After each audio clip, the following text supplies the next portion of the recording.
Was bedeutet beschränkte Steuerpflicht?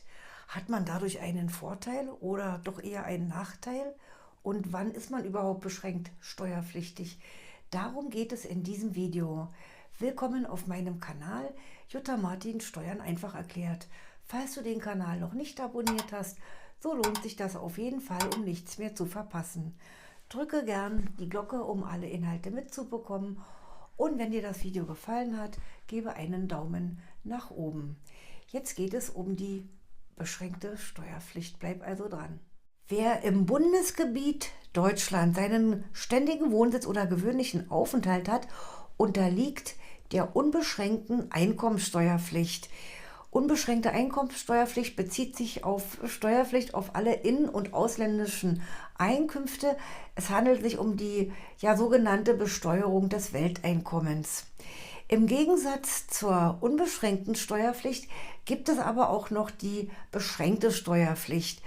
Und ich habe in der letzten Zeit vermehrt Anfragen bekommen, was ist denn nun mit der beschränkten Steuerpflicht? Und die bringt mir so viele Nachteile, wie kann ich die umgehen? Und das versuche ich heute so einfach wie möglich in diesem Video zu erklären. Also unbeschränkte Steuerpflicht sind die, die ihren ständigen Wohnsitz in Deutschland haben. Beschränkt Steuerpflichtige sind die, die keinen ständigen Wohnsitz in Deutschland haben und sich auch nicht länger als 183 Tage in Deutschland aufhalten. Diese Personen unterliegen nämlich der beschränkten Steuerpflicht. Und beschränkt deutet ja schon auf einen Nachteil hin. Man ist also quasi in seinen Rechten beschränkt. Die persönlichen Verhältnisse der betreffenden Person werden nur eingeschränkt berücksichtigt. Also man kann zum Beispiel keine Sonderausgaben geltend machen, wie Versicherung, Spenden, Kirchensteuer, was es da so gibt, und keine außergewöhnlichen Belastungen. Man kann keinen Grundfreibetrag und überhaupt Freibeträge, Pauschbeträge in Anspruch nehmen. Es gibt eine kleine Ausnahme, die erwähne ich aber jetzt hier aus Vereinfachungsgründen nicht. Also man zahlt quasi ab den ersten Euro Steuern auf sein Einkommen. Wer beschränkt steuerpflichtig ist, kann einen Antrag auf unbeschränkte Steuerpflicht stellen, wenn die Voraussetzungen dafür vorliegen. Und die Voraussetzungen dafür, die sind geregelt im Paragraph 1 Absatz 3 Einkommensteuergesetz. Und da steht es jetzt mal ganz vereinfacht: Wenn die Einkünfte aus Deutschland mehr wie 90% betragen von den Gesamteinkünften, oder aber, wenn du jetzt ausländische Einkünfte noch haben solltest, die unter dem jeweiligen Grundfreibetrag des Jahres liegen, dann kann man einen Antrag auf unbeschränkte Steuerpflicht in Deutschland stellen. Also der Grundfreibetrag, der wird ja jährlich ein bisschen angepasst, und immer wenn die Einnahmen, diese ausländischen Einnahmen unter diesem Grundfreibetrag liegen und man bezieht zum Beispiel die deutsche Rente, dann kann man einen Antrag auf unbeschränkte Steuerpflicht stellen. Viele Rentner haben nur ihre Rente und wollen einfach nur ihren Ruhestand im Ausland, im Süden, in der Sonne genießen. Und für die würde es dann zutreffen, dass sie 90% Einkünfte aus Deutschland haben. In den Fällen kann ein Antrag auf unbeschränkte Steuerpflicht gestellt werden, und in dem Moment steht dem Rentner im Ausland auch der Grundfreibetrag zu. Er muss also nicht ab dem ersten Euro Einkommen Steuern zahlen. Also das macht schon einen Unterschied von Tausenden, also 1, 2, 3.000 Euro im Jahr mindestens. Und wenn das über viele Jahre ist, da kommt dann ein schöner fünfstelliger Betrag zusammen. Wie jetzt der Antrag aussieht, das zeige ich gleich nochmal. Man muss einmal den Antrag stellen mit diesem Hauptformular EST 1a, also was man früher Mantelbogen nannte, wo die persönlichen Angaben draufstehen. Und man muss diese Anlage entweder EU, EWR oder Anlage außerhalb EU, EWR von der ausländischen Finanzbehörde ausfüllen und abstempeln und unterschreiben lassen und dann an die deutsche Finanzbehörde, also an das zuständige Finanzamt schicken. So, das deutsche Finanzamt prüft dann, ob man die Voraussetzungen für die unbeschränkte Steuerpflicht erfüllt. Und wenn ja, dann bekommt man den ganz normalen Steuerbescheid. Man kann seinen Grundfreibetrag geltend machen. Wenn einer einen Grad der Behinderung hat, kann er den geltend machen.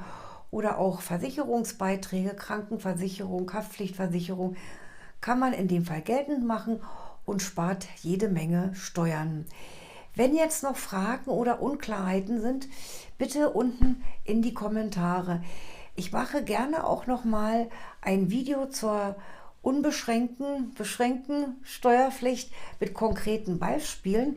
Ich habe in der Praxis ein Beispiel, wo die Möglichkeit nicht besteht, dass obwohl in Europa ein Antrag auf unbeschränkte Steuerpflicht gestellt werden kann. Und dann habe ich noch einen anderen Fall mit Rente und deutschen Mieteinnahmen. Also wen das interessiert, bitte unten in die Kommentare und dann mache ich dazu noch mal ein ergänzendes Video, weil die Frage wirklich häufig gestellt wird. So, auf jeden Fall muss der Hauptvordruck ausgefüllt werden. Der nennt sich Hauptvordruck EST 1a. Früher sagte man auch Mantelbogen dazu. Dann müssen wir hier bei Einkommensteuererklärung ein Kreuzchen machen. Dann kommt hier die Steuernummer, das Finanzamt. Und hier ist auch schon mal der Hinweis, alle mit E gekennzeichneten Zeilen müssen nicht ausgefüllt werden, weil diese elektronischen Daten schon der Finanzverwaltung vorliegen. Telefon geben Sie bitte nie an. Ihre ID-Nummer, Name, Vorname, Adresse, Straße, Hausnummer, Postleitzahl Inland, Postleitzahl Ausland, Wohnort, Staat, falls im Ausland, ausgeübter Beruf, wird in der Regel Rentner sein. Hier oben dann noch hier Religion. Und diese Seite ist für Mann und Frau, also für ein Ehepaar. Hier unten kann dann angekreuzt werden Zusammenveranlagung, Einzelveranlagung, Gütergemeinschaft vereinbart.